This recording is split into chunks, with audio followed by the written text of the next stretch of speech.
3 days with this schedule, it doesn't surprise me, but the team will react to that. A fantastic performance after 90 minutes, and Gabriel Jesus is having the week of all weeks, really, isn't he? 5 goals in a week, amazing. That's the beauty of football. You know, things change. I think he scored the same amount in 45 appearances, and now in 2 days, on 3 days, almost scored 5 goals, and he could have scored a hat-trick today again. Great credit to him because he has put so much work into it, so much belief into what he does, and he was patient, and he got rewarded. Sam, take off. What's the difference between 0-0 last week and 5 this week? We were clinical today because I think in many things we were better the other game, but this is football. We were so clinical today. We were so good in scoring different ways, different phases, like we want to do. And we didn't concede more as well, realistically, because David had 2 incredible saves as well. So we have to be honest about that as well. James, Athletic. Hi, Mikel. Did you feel that first hour with Kai and Gabby on the pitch together, that although you were creating chances and worked brilliantly from an attacking perspective, there was a little bit of a sacrifice defensively?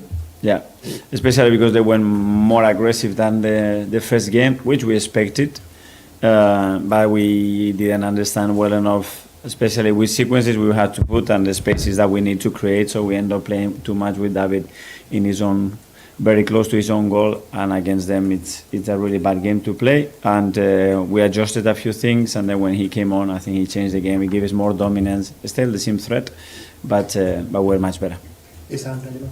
We've seen a few times with Jesus where he had a great performance in either succumb an injury or dropped from form. Now that's 2 great performances in a row. Are you hopeful with some of the movement now as well that this could now be a real turning point for him? It has to be. We have to now push him and let him go and be behind him because he's had some difficult moments, and as a striker it's not easy because all the time you get a lot of spotlight, but credit to him again, his work ethic, the way he came back in the summer, it was a completely different player, and now he's getting rewarded. Sometimes it takes time.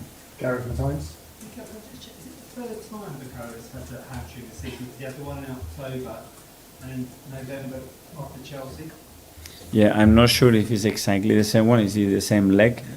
He's the third minor injury. I don't know how big this one is going to be, but he already had 2, yeah. Kyle, Football London. After the Everton and the Fulham game, you spoke a lot about the control and how important that was, and maybe today you had a bit less control throughout the entirety of the game. I wonder if that sort of the trade-off that you're happy to make in a sense, that sort of you're happy to concede a bit more control to score 5 goals. Well, control, I don't really like that word. I like to be very dominant in the right areas. I don't like to concede nothing, which we haven't conceded nothing in the last 4 games. Today we conceded more, especially because we have given them 2 big chances. So it's always the balance that we want, and when you win, everything is okay. How does that leave you feeling at the end of this game? Sorry? How does that leave you feeling at the end of this game? Well, I'm very happy because we won. We needed that win, especially after the 2 draws, but in general, overlooking 10 games, no defeats, the last 7, 1-5, draw 2, deserve to win all of them, clearly. So, good. Simon, you can stand it. Mikel, can I just ask, obviously Kai made that shift last season playing up front, but have you always thought that he might go back to midfield or he could still be an asset there? He can be. He can play in any of the 2 pockets, and especially the way they play as well, and what we expected to have a player like him. We wanted to do something else. It wasn't going to work because the way they set up, so I had to change it. But overall, yeah, he's a player that in many areas, I think he fits really well what we want to do. Ryan Sandomira. Mikel, going back to Gabby, when he went through a hard time, how did you ensure he stayed hungry, and did you have to say anything to keep him motivated? Because for a striker, when you're out the team and you're not scoring it, probably can be quite difficult mentally. You have to prepare for your opportunity, that's it. If you fail to prepare, when you have the chance, it's not going to happen, that's clear. So you want it early, and sometimes it's not going to happen. You have to dig in and go again, and you don't see the rewards. It's like looking in the mirror after 1 day in the gym, or 1 week, or 1 month. Sometimes it needs more time, and suddenly everybody starts to tell you, you look different, you look much better, you look healthier, and now good things happen. So I think it's a good example to understand what Gavi's done. Okay, finally we'll go to Phil from PA. Hi. City lost again today. I know Liverpool are leading, top of the league. But is this for Arsenal the best chance to win the league? Not to be runners up, so City last. Well, at the moment we are not there yet, and they have a few games in hand. But it's so difficult for every team to win in any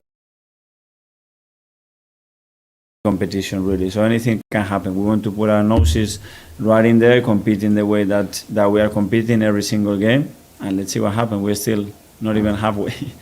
Okay, guys, thanks a lot. Yeah. Just ask one very quick question. I noticed in the week, Gabriel Jesus celebrated his goal by the pregnancy thing. Kai Havertz has done the same today because his partner's pregnant, and I hear that Martin Odegaard's wife is pregnant as well. Is there anything you need to tell us about what you're giving the goals? Merry Christmas. Have a great one for you and your families. Thank you so much.